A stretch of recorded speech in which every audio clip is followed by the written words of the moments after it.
Welcome, welcome, welcome to Walking the Path. My name is John Jacob Mubarak, and I'm so grateful to be here with you today and to share with you a little bit about rhythmia and a little bit about being worthy.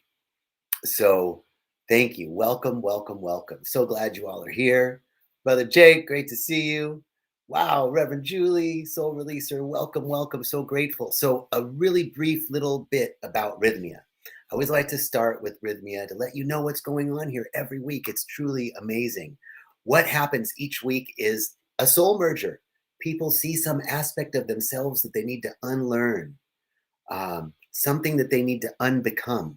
They see some aspect of what they became and something that they need to let go of. And in doing that, they come back to a place of wholeness. They merge with their soul, see the truth of who they are, see that they were never separate from it to begin with. It was just an appearance of being separate. And from that place of remembered unity, healing occurs, healing of the heart, forgiveness. This is what happens week in and week out. It's amazing. So take a look at Rhythmia. If you haven't looked at the website, take a look and see if this might be something that calls to you. If your soul is calling to remember its wholeness, to see life as full of joy and wonder and awe, you might want to come down and check out Rhythmia. Okay, now let me tell you about being worthy. Are you worthy? What do you deserve? What do you want? What do you need? What do you desire? Tennessee Williams once said that that desire is like an overcoat that's 10 times too big. Desire is like an overcoat that's 10 times too big. I love that saying, right? And I used to really think that's what desire was, right? Because when I would be lost in compulsive behavior, I felt like something really huge had enveloped me, that I had no control. I couldn't even find my way out of it, right? Because I was just lost in the folds of this giant overcoat, this desire, this thing that came on from the outside, right? Well, that's one aspect of desire. That was something that I really thought that's what desire was. But that really isn't ours, right? That's something that we accept from the outside.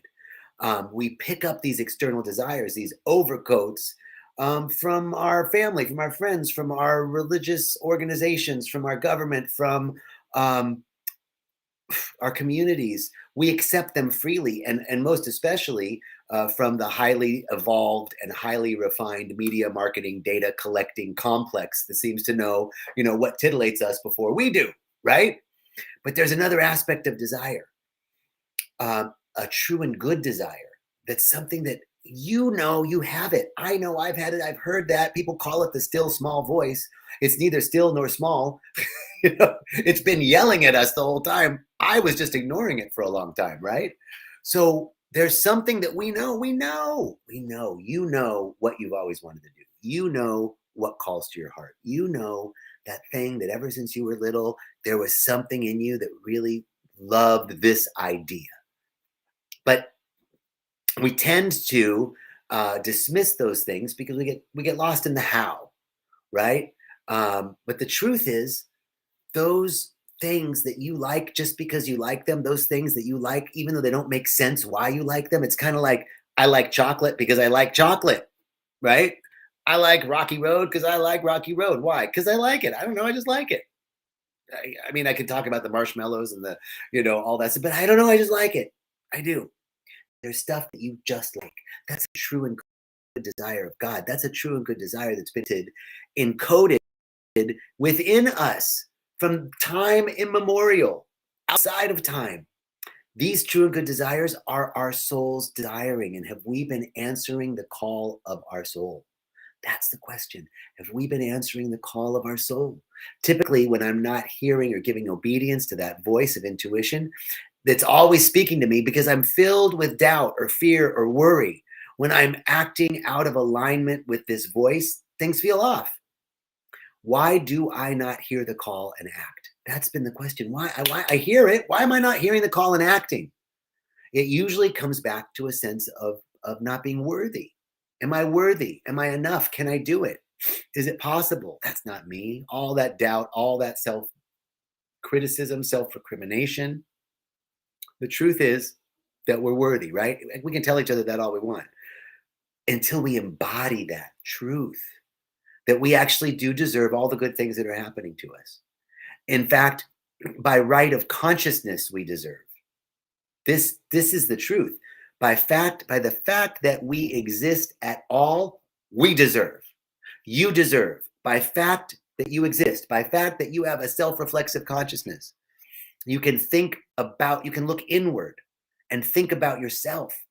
Think about what you're thinking about. Think about what you're experiencing. Think about what you're feeling. That self-reflexive quality is consciousness. And by right of consciousness, by right of your existence and my existence, we deserve, because we are an expression of the whole. We not only deserve, it's our right. It's our birthright. It's our birthright. You were not born without a purpose. You were not born without a mission. You were not born for no reason. You were not born without faith. We have a derecho de nacimiento. We have a birthright.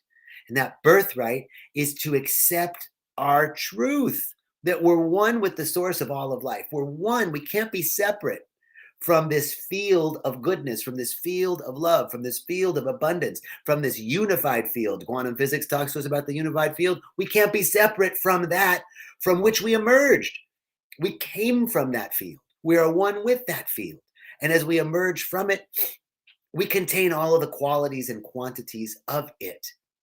So how do we accept our good? How do we accept that really nothing is being withheld? I had a client this morning asking me, like, why? Why is all this crap happening? Why can't I just feel the love and the beauty and the joy? And why do I have to feel all this other stuff? Why? It's in here, right? Experience is happening. Experience is happening to us. It's happening for us. It's happening through us. It's happening by us. It's happening through us, right? Experience is happening. External stimuli occurs. And the only power that we have, Viktor Frankl so rightly notes, the only power that we have is our ability to respond to that external stimuli. It works sort of like a river. I love this example. I want to acknowledge Michael Singer from a lecture series that he gave on living a life of surrender. He has a beautiful explanation of samskara, of the harm, of the trauma, of our core woundings, that life is like a river, right? Flowing experience is like the flowing river. And it's this clear channel. We are that channel, right? Life is flowing through us. Experience is happening through us. And we go through life and something happens. We go, ooh, I like that. I'd like more of that. Ooh, that I don't like. I'd like less of that. You know, he uses the example of snake. I see a snake. Ah, snake bad.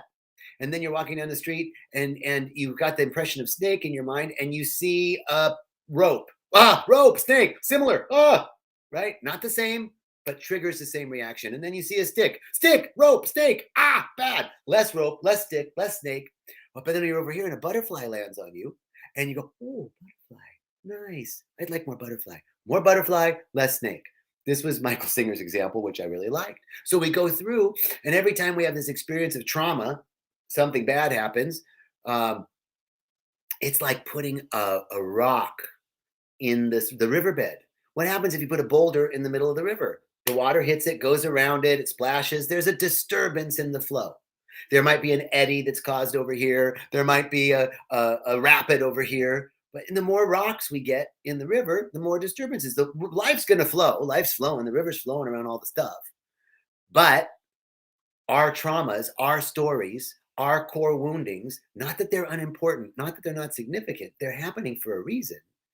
We get to go through and remove them. This is the process of healing. This is the process of up-leveling. This is the process of realizing that we actually are worthy of all the good, that there's nothing wrong. It's just life is happening and it's hitting this thing that happened to me that I have a story about and it's causing a reaction. So now we get to be self-reflexive. We get to go, oh, every time this happens, I get this reaction. I wonder what that is. Let's get curious about it. Let's examine it. We can pick that rock up out of the riverbed and look at it. Oh yeah. Guess what? I don't need that rock anymore. And now, if there were 20 rocks in the riverbed and now there are 18, there's a little less disturbance. We can just keep taking these rocks, these core woundings, these traumas out and start to examine them and see I don't need to react to this anymore. That program is no longer valid. This is the process of stepping into a deeper realization that by right of consciousness, all good things flow to us. And the only thing that's hindering the right flow of goodness in, through, and as us is our own mental pollution. Our own fear, doubt, worry, lack, limitation, stories of what happened and how we didn't get over and how I didn't choose higher and how this happened and how, I'm clear. All of that stuff, it's really important. It's really important to you and to me, the stuff that we went through, but it doesn't mean anything, right? And we're giving it so much value, so much power. We're giving it the power to disrupt the flow of goodness in our lives. So we have to get to a point where we're really sick and tired of not accepting our good. We have to get to a point where I'm really sick and tired of this disturbance happening over and over again. And we finally ask, how do I stop this habitual pattern? How do I unwind this tightly wound pattern? Right? Well, here's how we do it. The secret to all of life next week. No. You're like, no, wait. How do we unwind the pattern? Acceptance. How do we unwind the pattern? Awareness. How do we unwind the pattern? Forgiveness. How do we unwind the pattern? Unlearning. We have to unlearn, we have to unbecome, we have to work on our forgiveness, and we get to bring our awareness, our acceptance to it. Like, should I be bitching at the rock because it's causing a disturbance in the flow? Or should I notice that there's a disturbance and remove the rock? Like, look at that rock. It's causing a disturbance. The rock. The water's going on the rock and the rock and the water. Or, that rock's been causing it. I wonder what's up with that rock. Let me look at it. Oh, yeah, I remember that rock. I wonder how that got there. I don't even need to know how it got there. I'm just going to take it out of the river. I'm going to put it over here. Really nice rock. Really beautiful. I love that rock. It's really good. It was really good for a long time, but it's just going to go on the river bank now instead of in the river. Right? This is our acceptance that nothing is wrong. Our acceptance that everything is unfolding in divine perfection. Our acceptance that everything is happening for us, not to us. Because life is just happening. Life is it's just an onslaught of experience. It's like a rush, right? So often we go into life like, oh, fuck. But what if we went into life? It's like letting somebody tickle your foot. Right? This is the experience of life. It's a rush of sensation. Sometimes it's uncomfortable, but if we just go for it, it's really actually good. Oh, brother. So life is happening. It took a long time for this to happen. It took a lot. A lot of stuff has had to happen just the way that it did. Everything happening just the way that it happened for us to experience what we're experiencing right now. It's actually a miracle. I mean, when we really think about it, that we're here at all, that we exist at all. 400 trillion to 1. The odds of you and I being here right now are 400 trillion to 1. You and I standing here, for that sperm and that egg to meet, 400 trillion to 1. That means you beat, just by right of existence, you beat 400 trillion to 400 trillion to 1 odds. Odds of winning the lottery are 101 in 175 million. Odds of becoming president? Well, anyone can do that. Brother Jake, for us, not to us. Yes, it's happening for us. It's happening for us, not to us. Something is seeking to emerge. And sometimes my beautiful teacher, Reverend Michael, says we are pushed by pain or we're pulled by a vision. Sometimes we have to be pushed by pain. Sometimes we have to get really tired of that samskara. Sometimes we have to get really tired of the flow of life and experience hitting that rock over and over again until it's like, I'm tired of that experience. I'd like a different one. I need some help on how to get out of that. What do? We go to meditation. We go to prayer. We go to retreats. We find a spiritual practitioner. We find a therapist. We find someone that we can be ourselves and vulnerable and open with, who holds the space for the truth of us. Not someone who sees us as damaged, not someone who sees us as needing help, but someone who sees the wholeness in us. That's the consciousness that heals. When you can talk to somebody who sees you as whole, no matter what the appearances are, that's someone you want to talk to. That's someone that's going to help you, be of service to you, not help you, because if they're helping you, they have something that you don't. If they're of service to you, then they see the wholeness in you, they see the wholeness in them, and they allow that to be the truth. The wholeness in me sees the wholeness in you. So, recap. We've been talking for a minute here. Oh, not even that long. We're good. We're doing good.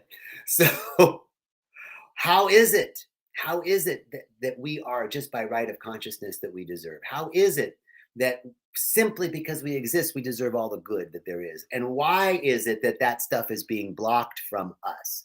Well, it's our own samskara. It's our own um, experience of life that has a story of trauma. Remember, trauma isn't what happened. Trauma is the story that we told ourselves about what happened. Hey, Changiz, love you, brother. Jason, love you, brother. Trauma is the story that we told ourselves about what happened. It's not what happened. Because we know people, I know people, you know people who have had the worst childhood. Grew up in poverty, had to cross 5 gang zones in order to go to school, single parent, lived in a car, under a bridge. They're the freaking editor of Harvard Law Review right now, right? And then somebody else whose parents were super wealthy, they had every advantage, went to private schools, and they are having a hard time. They're struggling. It's not what happened. It's not what happened. It's the story we tell ourselves about what happened. That is the trauma. So it could be something over I had a client whose core wounding was over a bowl of tomato soup. And his mother didn't, he made the soup. He was little. Remember making the soup? He was little. And he heated the pot up too fast. And thank you, brother Jason. He heats the pot up too fast and the tomato soup goes splashing everywhere.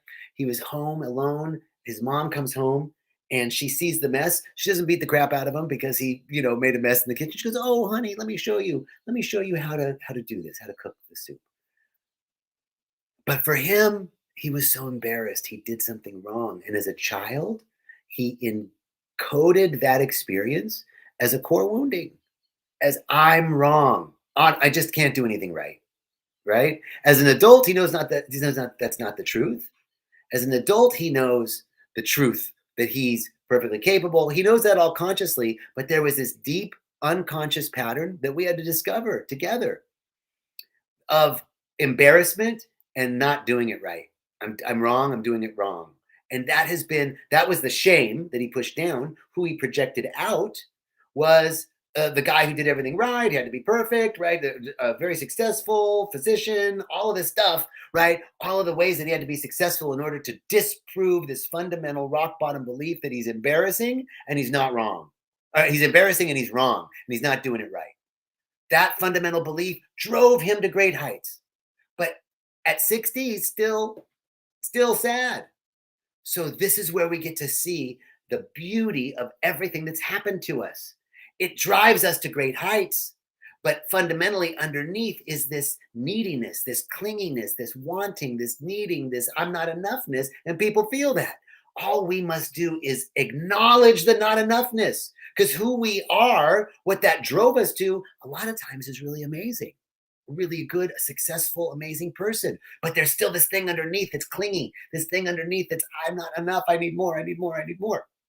So we give thanks for every experience, for every trauma, for every core wounding, because all we have to do is unify with the shadow. All we have to do is acknowledge that which we have been trying to cut out for so long. All we have to do is end our own inner civil war. End our own inner civil war. That fighting that we have, dropping bombs on ourselves, laying landmines for all the shitty things, all the things that you're not, all the things that I'm not, all the ways I've messed up, all the ways I've embarrassed myself, all the ways I haven't been who I think I should be. All that story isn't true, right? So I don't need to, I just need to acknowledge that. I just need to acknowledge it. It just needs that part of me that feels not enough, lacking, didn't fit in, doesn't belong, not, isn't good enough, isn't smart enough, isn't talented enough, all of that stuff. It just wants more love. It just wants a little more love, not less. It needs more love, not less. So we're not going to cut it out. We're not going to stamp it down. Go away. I shouldn't be feeling that way. We're going to, how do we love it? We're going to accept it. We're going to accept it. We're going to say, oh, there's that part of me that feels unlovable. There's that part of me that feels not enough. There's that part of me that doesn't want to. Okay, there's that part. There's my, I don't want a Buddha. I say put a Buddha on it, right? Put a Buddha on it. There's that part. There's the unworthy Buddha. If I ate too much for lunch and I have indigestion, there's Buddha with heartburn. If I walk out the door right now and fall flat on my face, there's Buddha that fell flat on his face. There's not one part of me that isn't a Buddha. There's not one part of me that isn't worthy of love, acceptance, joy. There's not one part of you that isn't worthy of all that. So what do? We put a Buddha on it. By putting a Buddha on it, we go, oh, there's that part of me that needs more love. I'm going to put my awareness on it. The key to acceptance is awareness. We bring our awareness to it. All we got to do is how do we unwind those habitual patterns? How do we unwind those stones that are in the flow of life, the flow of experience that are hitting the stones of our samskara and causing us pain? How do we unwind those patterns? Awareness, acceptance, forgiveness. This is our work. Putting our awareness on it. Bringing our awareness to it. Putting a Buddha on it helps us become aware. That's the little fun thing about Buddha. Just put a Buddha on it. And then putting my awareness on it. And then through acceptance, through forgiveness, and through unlearning all of the ways we learned how to be in order to, that we think we need to do to survive. We unlearn all of that. The unlearning, learning, forgiveness, acceptance, surrender. Those are the first steps to unwinding this habitual pattern. All right. I'm so grateful. Man, I'm so grateful to see you all. Jason, Reverend Julie was amazing. Changiz, Jake, excuse me, Soul Releaser, Milor, great. Oh my goodness. Just great to see you all. And you know what? Over here on the Facebook world, I have not had my chat up. Sherry, I love you. Jason, great to see you. Rebecca, Ahmed, Shahera, great to see you. Rebecca, beautiful. Thank you. Maureen, Rick, what's up? Amanda. Wow, you guys, I'm so sorry I didn't see this chat over here on the other side. I apologize. I'm loving you all. So grateful for you all. Sending you so much love. Let's just know this. Let's just know this truth right now, that each one of us right here, right now, stepping into such gratitude for this technology that connects us, stepping into such gratitude for all the teachings, for the high consciousness of this group of people, this amazing group of people that have joined together in the middle of the day to listen to some stuff. Thank you. Thank you for listening to Walking the Path. I'm so grateful for your high consciousness, for all that you bring, all that you share. Thank you, each one, and knowing that we are one in the source of all of life, one in love, one in joy, one in beauty, one in intelligence, one. Through this oneness, knowing that we're inseparable from the good, I know that each one steps forth today with a divine birthright and confidence and nobility and regal nature in our steps, knowing that we are the sons and daughters of the Most High, emanations of the divine, each one, and that it's our birthright, our derecho de nacimiento, to experience abundance, prosperity, love, health, joy, harmony, beauty, excellence, creativity, amazingness, awesomeness of all sorts.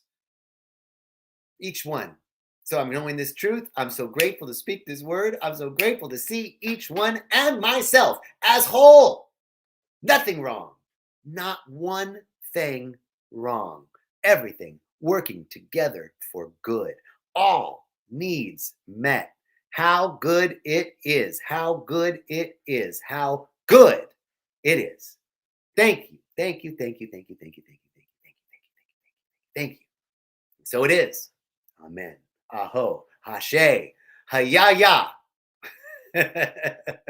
Love you guys. Thank you. Peace and blessings.